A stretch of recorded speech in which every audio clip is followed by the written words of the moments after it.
네, 오늘은 골리앗을 상대하는 가장 상식적인 방법, 골리앗을 상대하는 가장 상식적인 방법이라는 제목으로 설교하도록 하겠습니다. 제가 이제 대학교 다닐 때 어떤 선배한테 들은 얘기입니다. 학교 동기 중에 대학 오기 전까지 미국에서 살다 들어온 동기가 있었대요. 그런데 무지하게 재수가 없더랍니다. 뭐 키 크고 얼굴 잘생기고 뭐 여자들한테 인기 많으니까 그랬으리라고 생각합니다. 틈만 나면 미국에서 이랬다 저랬다 뭐 얘기하고 말할 때도 한국어보다 영어가 편하다는 식으로, 그러니까 뭐 It's not today's our goal, 목표 뭐 이런 식으로 얘기하는 게 정말 눈꽃이더래요. 특히 말하다가 한국 사람들 혹은 하는 게 아니라 하는 게 정말 꼴보기가 싫더랍니다. 그래서 아니 초등학교 4학년 때 갔다면서 그때 가면 한국말 다 배우고 간 거 아닌가? 이거 좀 미국물 먹었다가 이거 티내려고 일부러 그러는 거 아닌가라는 생각이 자꾸 들더래요. 그래서 내 이놈의 얄팍한 가면을 벗기고야 말리라 하고 마음을 굳게 먹고, 그 친구가 강의실로 들어오려고 할 때를 딱 노려서 문 뒤에 숨어 있다가 왁! 이렇게 소리를 쳤답니다. 그럼 이제 깜짝 놀란 상태에선 자기도 모르게 이제 한국말로 소리를 지를 줄 알았나 봐요. 그러니까 뭐 으악이라든가 뭐 엄마야라든가 이런 걸 기대하고 놀려 켰는데, 그 친구가 막 놀라서 팔다리를 버둥거리다가 끝끝내 이러더래요. 웁스. 그때 그 선배가 그래 얘가 원래 이쪽 애구나, 그래 원래 그런 애구나 하고 인정을 했더랍니다. 정말 자라온 문화가 다르구나 싶어가지고 우리는 이게 정말 당연한데, 이게 상식인데 그걸 못 받아들이고 삐딱선을 탈 때마다 속에서 좀 짜증이 나지만 그래 쟤는 그럴 수 있지 하고 이해를 해줬대요. 그러면서도 이해는 하긴 하는데 정말 다르긴 다르더라 하고, 여기선 상식인데 걔한테는 그게 아닌 경우가 너무 많더라고 쓴웃음을 지었습니다. 우리는 이렇게 그러니까 부지 중에 으악이 아니라 웁스라고 하는 것처럼, 아가 아니라 어가 아니라 이라고 하는 것처럼 정말 삶의 대부분의 순간 동안에는 정말 상식선에서 정말 오래전부터 내면화되어 온 그대로 움직입니다. 뭔가 특별한 결단이나 의지가 개입되는 때는 사실 그렇게 많지 않아요. 그저 너무도 당연하게 합리적이라 생각하는 대로 오래도록 학습되어 온 상식선에서 사람 만나면 인사하고 뭐 마음에 드는 점 있으면 칭찬해주고, 아니어도 뭐 굳이 말하지 않고, 헤어질 때는 괜히 언제 한번 밥 한번 먹자고 하고, 이것은 진짜 방금 얘기했던 엄마와 읍수의 차이처럼 우리 마음속 깊이 내면화되어 있어서 고치기도 쉽지 않고 때로는 인식조차 쉽지 않지만, 그만큼 우리 인생을 강력하게 좌지우지하는 기울여오는 그 상식대로 움직여요. 상식적으로라는 말을 할 때 그 상식이 무엇인가에 따라서 우리 인생은 아주 많이 달라집니다. 오늘 본문에도 보면 서로 다른 두 개의 상식을 가진 사람들이 나와요. 하나는 다윗이겠죠. 하나는 다윗이고 다른 한 사람 누굴까요? 골리앗? 아니요, 사울과 엘리압입니다. 오늘 본문을 볼 때 우리는 종종 사울과 엘리압을 너무 바보 취급해요. 비상식적이라고 생각해요.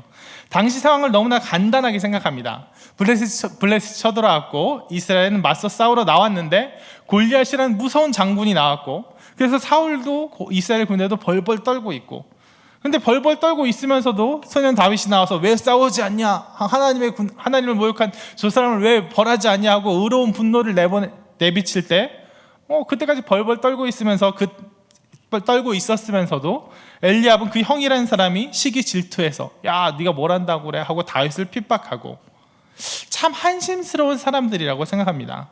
하지만 이런 한심스러운 놈들하고 치부해버리면 간단하지만, 그러면 그만큼 오늘 본문의 의미는 죽어버려요. 모두들 본인이 사울이나 엘리압 수준은 아닐 거라고 생각할 테니까요. 오늘 본문의 사울과 엘리압은 그렇게 바보가 아니에요. 당시 상황도 그렇게 답이 없는 상황이 아니었어요. 먼저 사울을 살펴보겠습니다. 사울은 그냥 대책 없이 골리앗의 겁을 먹고 벌벌 떨고 있었다, 이러던 상황이 아니에요.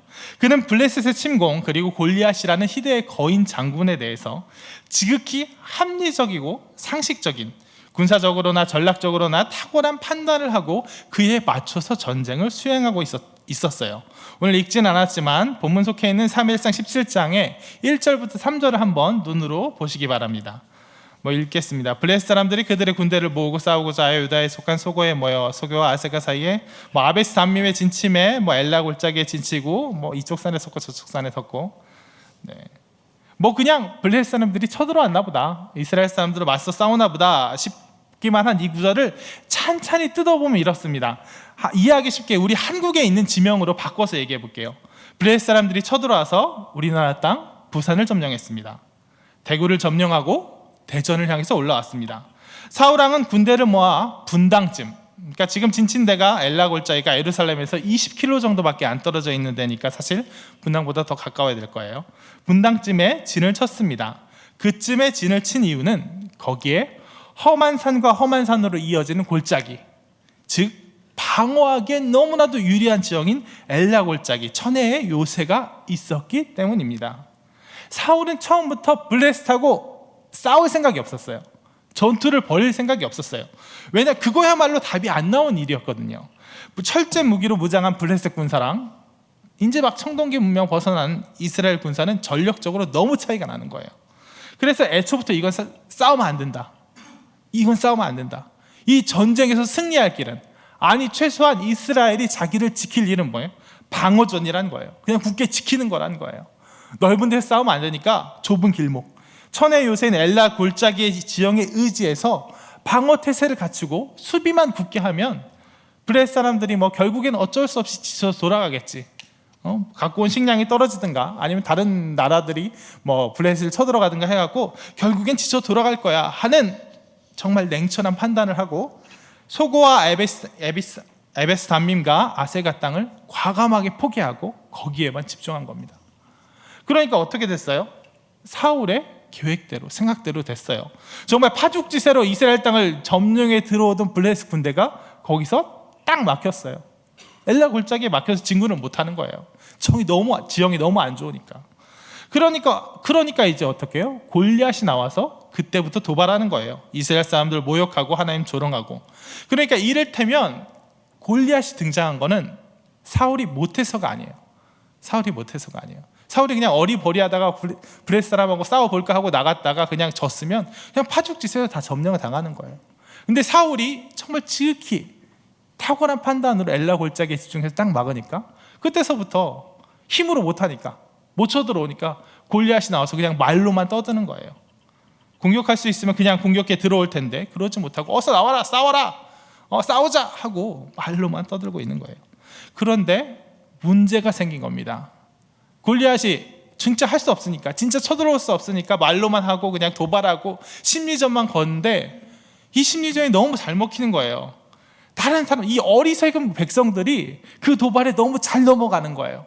사울처럼 냉철하게 판단해서 상식적으로 거기만 딱 지키면 우린 이겨, 여기에만 집중하면 될 텐데 백성들은 골리앗이 도발하는 얘기 거기에 너무나도 쉽게 흔들리는 거예요. 그래서 골리앗이 너희 하나님 없나 보다 하면 백성이 정말 그런가 하고 마음에 두려워하고, 정말 골리앗이 하나님 모욕할 때마다 우리 나가 싸워야 되는 거 아니야 하고 생각하면 하고 사울 겁장이 취급하고, 또 막상 자기가 나가서 싸울 엄두는 못 내고 이렇게 그 군대 내부에 자중질환이 일어나는 거예요.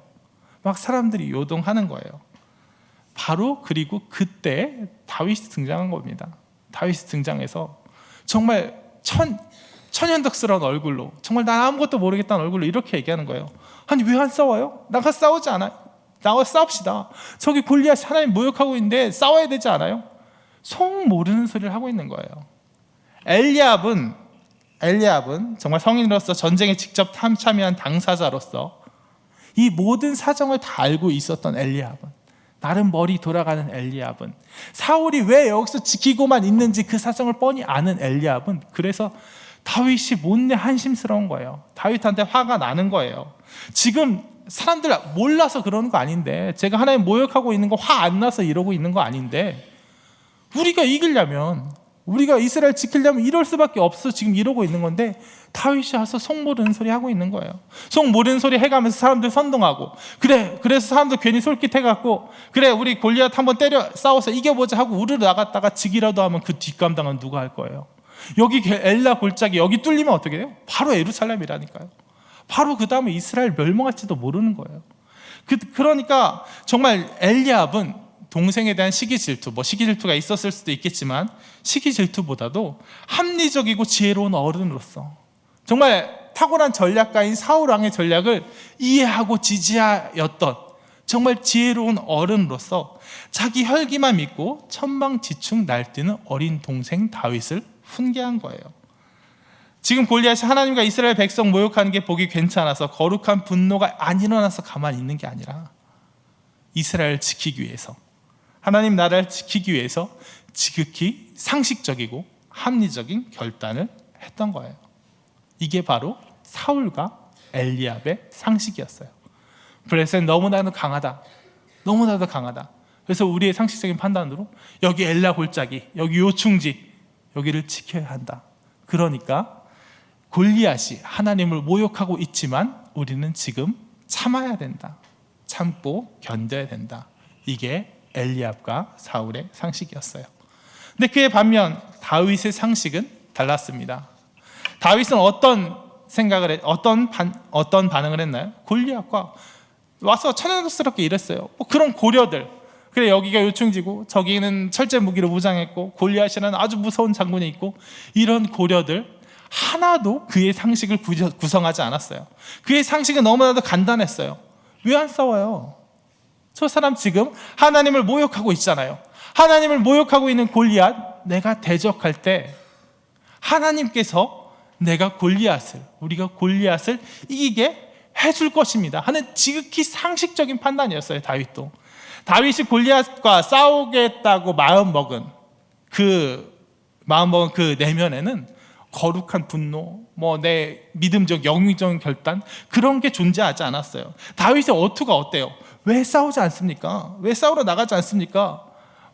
저 사람 처치하는 사람에게는, 지금 하나님 모욕하고 있는 골리앗을 처치하는 사람에게는 이렇게 많은 재물도 준다면서요. 근데 왜 안 싸워요? 다윗은 이해가 가지 않는 거예요. 내가 마음이 분노가 차고 그래서 골리앗 이길 수 있을까 없을까 고민이 되는데, 마음의 걱정도 되는데 내가 한번 해보겠습니다, 이런 느낌이 아니라, 그런 결단이 아니라 왜 안 싸워요? 나가기만 하면 이길 건데, 나가기만 하면 하나님 모욕하고 있는 저 골리앗 하나님께서 물리치실 건데 왜 안 싸워요? 싸우면 그렇게 쉬운 일인데 왜 안 싸워요? 그렇게 쉬운 일 하기만 하면 너무나도 큰 보상도 주어진다면서요. 다윗의 상식은 달랐기 때문이에요. 사울이 고려했던, 엘리압이 고려했던 그 많은 상식들, 누가 힘이 세냐, 누가 강력한 군대를 가지고 있느냐, 이 상황에서 어떤 사람이 이길 수 있느냐, 사람의 힘이 누가 더 크냐가 아니라 하나님이 누구의 편이냐, 그게 다윗한테는 가장 중요한 기준이었고, 다윗이 가진 상식의 모든 것이었어요. 그래서 사울과 엘리압도 그들 나름대로 합리적인 결정을 하였고, 다윗도 합리적인 결단을 합니다. 그런데 그 둘의 선택이 정반대로 갈라진 것은 그들을 각각이 자신의 인생을 주관하고 있는 이치 원칙에 대한 생각들, 상식이 달랐기 때문이에요. 사울은, 엘리압은 사람의 기준과 지혜로 사람의 진리를 쫓는 삶을 살았고, 다윗은 하나님의 기준과 원칙으로 살았기 때문이에요. 이것이 가능하게 했던 것은 바로 무엇입니까? 바로 다윗이 경험한 들판, 다윗이 경험한 하나님만 의지할 수밖에 없는 그 들판의 삶이었어요. 다윗이 사울과 엘리압이 그렇게 걱정하던 블레셋의 강대함과 골리앗의 강력함을 전혀 안중에 두지 않을 수 있었던 이유 뭐예요? 들판에서 경험한 크나큰 승리의 기억, 하나님께서 임하신 그 기억 때문이에요. 다윗이 말하잖아요. 내가 주의 종이 사자와 곰도 쳤습니다. 내가 들판에서 양을 치고 있었을 때 사자와 곰이 와서 내 양을 물어가면 내가 하나님의 능력에 힘입어서 그 사자와 곰을 이겼는데, 어떻게 이겼습니까? 그냥 사자와 곰과 막 힘겹게 어렵게 싸웠습니다가 아니라, 내가 그것들이 양을 물어가면, 양떼에서 새끼를 물어가면 내가 따라가서 그것을 한 대 치고 그 입에서 새끼를 건져내고, 그게 만약 이제 일어나서 나에게 달려들면 정말 그 다음이 정말 표현의 백미죠. 내가 그 수염을 잡고 그것을 쳐 죽였나이다. 이것은 사자와 곰과 싸우는 사람의 말이 아니에요. 동네 똥개랑 싸우는 사람의 말이에요. 만약에 여러분 여러분이 양을 치고 있는데 사자와 곰이 와서 양떼를 물어가면 어떻게 하시겠어요? 그냥 지켜보겠죠. 그냥 저를 안 물어가서 감사합니다 하고 지켜볼 거예요. 그리고 서로 뭐 양떼에 대한 욕심이 많거나 아주 용감한 사람이면 사자와 곰과 싸우자고 결심을 할 수도 있을 거예요. 싸운다고 칩시다. 그러면 그때부터 어떻게 하겠어요? 엄청나게 긴장할 거예요. 엄청나게 긴장하고 마음을 다잡고 가서 사자와 곰을 향해서 공격을 하기 시작하는데 언제 그만두겠어요? 사자와 곰이 죽을 때까지 그만두지 않을 거예요. 자칫 그것들이 나에게 반격해 오면 어떡해요? 그래서 걱정돼서 사자와 곰을 때리는데 그 사자와 곰이 정말 산산조각이 날 때까지 두려워서 막 치고 또 칠 거예요. 근데 다윗은 어떻게 해요? 사자와 곰이 양떼를 물어가면 한 대 쳐요. 한 대 쳐서 그게 나둥거려지죠. 그러면 그 다음에 양부터 꺼내와요. 양부터. 사자와 곰은 안중에 없어요. 양부터 꺼내와요. 우리 같으면 사자와 곰이 너무나도 긴장돼서 사자와 곰 계속 치고 죽은 다음에 양을 꺼내올 텐데 한 대 치고 양부터 꺼내와요. 그리고 그 다음에 그것이 일어나 나에게 덤벼들면, 만약에 안 덤벼들면 그냥 보낼 건가 봐요. 나에게 덤벼들면 그때서야 그 수염을 잡고 그냥 때려 죽였대요. 이 서술에서 나타나는 이 서술이 나타나는 바는 뭐예요? 하나님께서 다윗에게 힘을 주셨는데, 들판에 있는 다윗에게 힘을 주셨는데 사자와 곰과 겨우 이길 수 있는 그런 힘, 사자와 곰과 엎치락 뒤치락 하는 그런 힘이 아니라 정말 사자와 곰이라는 맹수도 한 방에 압도해 버릴 수 있는 그런 강력한 힘을 주셨다는 거예요. 그러니까 다윗은 우리 인생에서 하나님의 능력이 임할 때 얼마나 압도적인 능력이 나타나는가, 그것을 철저하게 깨달을 수 있었고, 그 오랜 시간 동안 들판에서 양을 치는 그 오랜 시간 동안 그것들이 차곡차곡 그의 안에 쌓인 거예요. 그래서 그의 상식은 내가 힘이 세지, 사자도 힘이 세지, 곰의 이빨은 날카롭지, 이런 게 문제가 아니라, 블레셋은 강력하지, 골리앗은 어떻지, 그게 아니라 하나님의 능력이 임하면 이기는 거야. 압도적으로 이기는 거야. 다른 건 상관없어. 하나님의 능력이 임하지 않으면 망하는 거야. 다른 건 상관없어. 이게 된 거예요. 그래서 골리앗이라는 상대는 강력한 상대가 아니에요. 너무나도 만만한 상대인 거예요. 내가 사자와 곰과 싸웠을 때도, 사실 죄 없는 사자와 곰과 싸웠을 때도 하나님이 내 편 들어주셨는데, 저 사람은 지금 하나님을 모욕하고 있잖아요. 하나님의 화를 막 북돋고 있잖아요. 하나님도 저의 한 대 때리고 싶을 거잖아요. 그러니까 내가 하나님, 제가 골리앗 쳐부수겠습니다 하고 나서기만 하면 속에서 부글부글 끓고 계실 하나님이 내 편 들어주시겠구나 하는 생각이 자연스럽게 있는 거예요.